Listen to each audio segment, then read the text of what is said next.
Hello, thanks for joining me today. I'm Jan Clothier of Thinking Stamping, and I'm an independent Stampin' Up demonstrator based in New Zealand. And today I thought I'd share with you how I made this card, which I made for a sketch challenge at Freshly Made Sketches. And it used a technique which I hadn't used for a little while, and I thought it would be a nice one to share with you because you can adapt it to whatever you'd like to use it for. So I used the Artistically Inked bundle, which is a favourite of mine. I loved it from the minute I saw it in the very first catalogue it came out of. So it's a lovely stamp set, and it's got these beautiful artistic dies that go with them. And so for this card I've used this lovely die here, which gives you a beautiful floral image. But you can adapt it and you can use it with other dies as well. And I've got another example I'll show you at the end of the video where I use the same technique with a different stamp set. Now, if you see anything that I use in the course of today's video and you live in New Zealand, you're more than welcome to shop with me. There's a link to my online store in the video description below and through the media end cards at the end of this video. So I'll start off with going through what we need to make it. And as I said, I've already showed you the bundle that I'm going to use. And this bundle does carry over into the 2023 to 24 catalogue, so it's still available. Beyond that, in terms of paper, it actually uses very little. So I've used a thick white card base. It's a standard size for me, so it's an A4 piece of paper, 21 centimetres, scored at 10.5, and I've cut it at 14.8 that way. And then I've used two pieces of just standard basic white, cut 0.5 centimetre smaller, so 10 centimetres by 14.3. But if you're not a metrics person and you work in imperial, then just use whatever your standard card size is and adjust accordingly. So I'll put that base over there. I've got two pieces of basic white because even when I'm using a white card base, I like to have an inner for the inside of the card, and this piece is for the front. Now, in addition to that, you need a little piece for the sentiment. Artistically Inked gives you lots of lovely options, but I've chosen the Happy Birthday one here. For this card that I made, I cut it out using the stitched rectangle dies. But for this card, I've already done it, and I've just cut it onto a strip of paper because I wanted to see what it would look like narrower. So that's why I've done that. And obviously you can choose whether you're going to use just a strip or whether you're going to die cut it out. The other thing you need is another piece of white or whatever colour you're going to die cut from, and I've used white. So here's my die cut piece. Beautiful, isn't it? And the piece that I cut it from, I'm going to use as a mask. So we'll get on with that. First of all, here's my card front. When I've finished the card, how do I want it? Now, because I was doing a sketch challenge and the sketch was off to the side, I've done my die cut off to the side. You could do it anywhere. Like, you could have your die cut in the middle. You could have it at the top. You could have it at the bottom. You can do whatever. I'm still going to aim for that off to the side look because I like it. Excuse me. And then you work out with your mask where, you don't want to colour in the wrong things. Okay, so my mask is going to go that way because that's the way I've cut the die out. So just move the die out of the way and work out where on the card I'm going to have it. And then once you've just, is that what I want? Yep, that's the right way around. I need to find a way to hold my mask onto my card front. I'm just going to use Post-it notes. So I'm going to put one here, which its function is just to hold it on. One there, which is just to hold that in place. And then I'm going to put some more. I'm going to put here is both holding on and protecting my card front. And I'm going to put one along here because I don't want to get to the end and find that I've accidentally got ink somewhere else on my card front. I only want the ink to be under where I'm going to put the die. So then you're up to colouring. Now, I've chosen these colours, Melon Mambo, Granny Apple Green, and Highland Heather. Obviously, you could choose whatever colours you want, but I wanted a kind of a bright, fresh look, so that's what I've gone for. Now, I'm going to start with the green around the outside because although I'm not going to get, just green under the leaves and so on, I figure that most of the leaves are at the edge. So that's just why I'm starting with green. You could start anywhere, but I'm going, oh yeah, well most of these bits around the edge are leaves. So I'm going to put some green here. Now, as with all sponging, it pays to start light and build up a depth of colour. If you want a really strong look, build up lots of layers of colour. If you want it more subtle, don't put so many layers on. Okay, so now I'm going to come in with some melon Mebo. I'm just getting some colour in there. And it doesn't matter if the colours blend together. In fact, you want them to blend together. And I think I'll have a bit of red, a bit of that pinky up there. Maybe just a little touch down here. And finally, I'm going to fill in the rest with Highland Heather.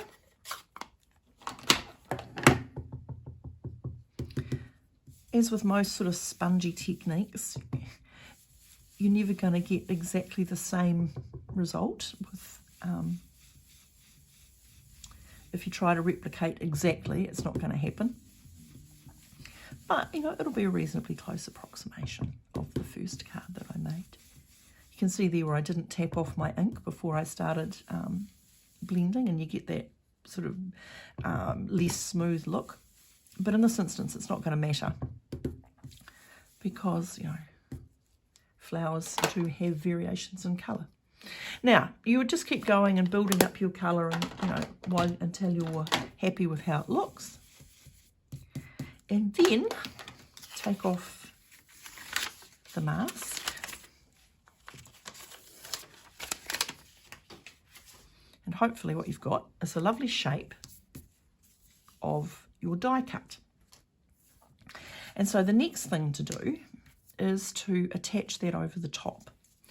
Now, I could have used the double-sided adhesive paper, but I didn't because this is a really intricate die, and although I love the double-sided paper, it makes it even thicker and therefore even harder to cut out the intricates. So my personal choice is to do it this way, which is to use my silicone mat, a dab of glue, a bit of old sponge, and just tap it on, trying hard not to move your original die cut, because what I'm trying to avoid is oozy glue and glue getting onto the right side of the paper. So if I just dab carefully, I will hopefully avoid both of those things. See, so now I've got a lovely gluey on one side die cut. And the slightly tricky bit is to just take a bit of care in lining up the die cut with the colouring you've done. So I'm just going to do it very gently to begin with, because two things, you don't want to, this die particularly has got lots of little delicate parts, so I don't want any of them to rip off, and I want the die cut to cover the edges of the sponge colouring that I've done. So I'm just tapping it gently to get an idea of where it is, so that if I need to move something I can, and then when I'm happy that it's in the right place, then I can, whoops, I've stuck it to my finger. Okay, so now, okay, so now I've got that looking good. So what I shall do now is get my scissors and just trim off the excess. Nice and easy. Boop. Boop. Okay, so what I'm going to do next is I'm just going to attach that to my card front.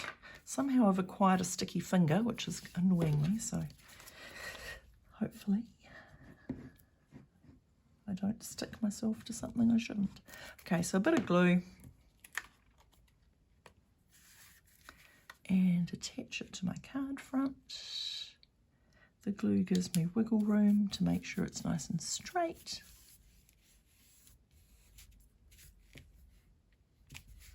Oops.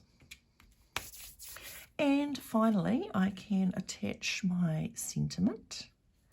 Now what I'm going to do is I'm going to angle the end, because that's just me. I like an angled end. And you also, if you've watched me before, know that I do love my dimensionals, and I tried to cut down my dimensional use by pre-dimensionaling. However, I am going to have to just add that last one on so that I don't get a saggy, baggy sentiment.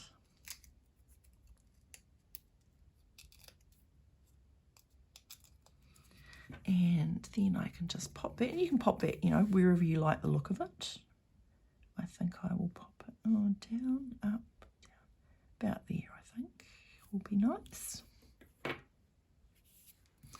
And for my embellishments, I'm going to add in some of these lovely iridescent rhinestones, which I'm pleased to see are also carrying over into the 2023 catalogue, because they are currently my favourite embellishment.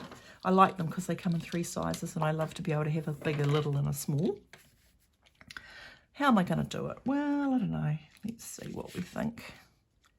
Maybe one there, a big, and perhaps we could have medium over here, masquerading as a flower front, and just a little one, maybe just there on the end.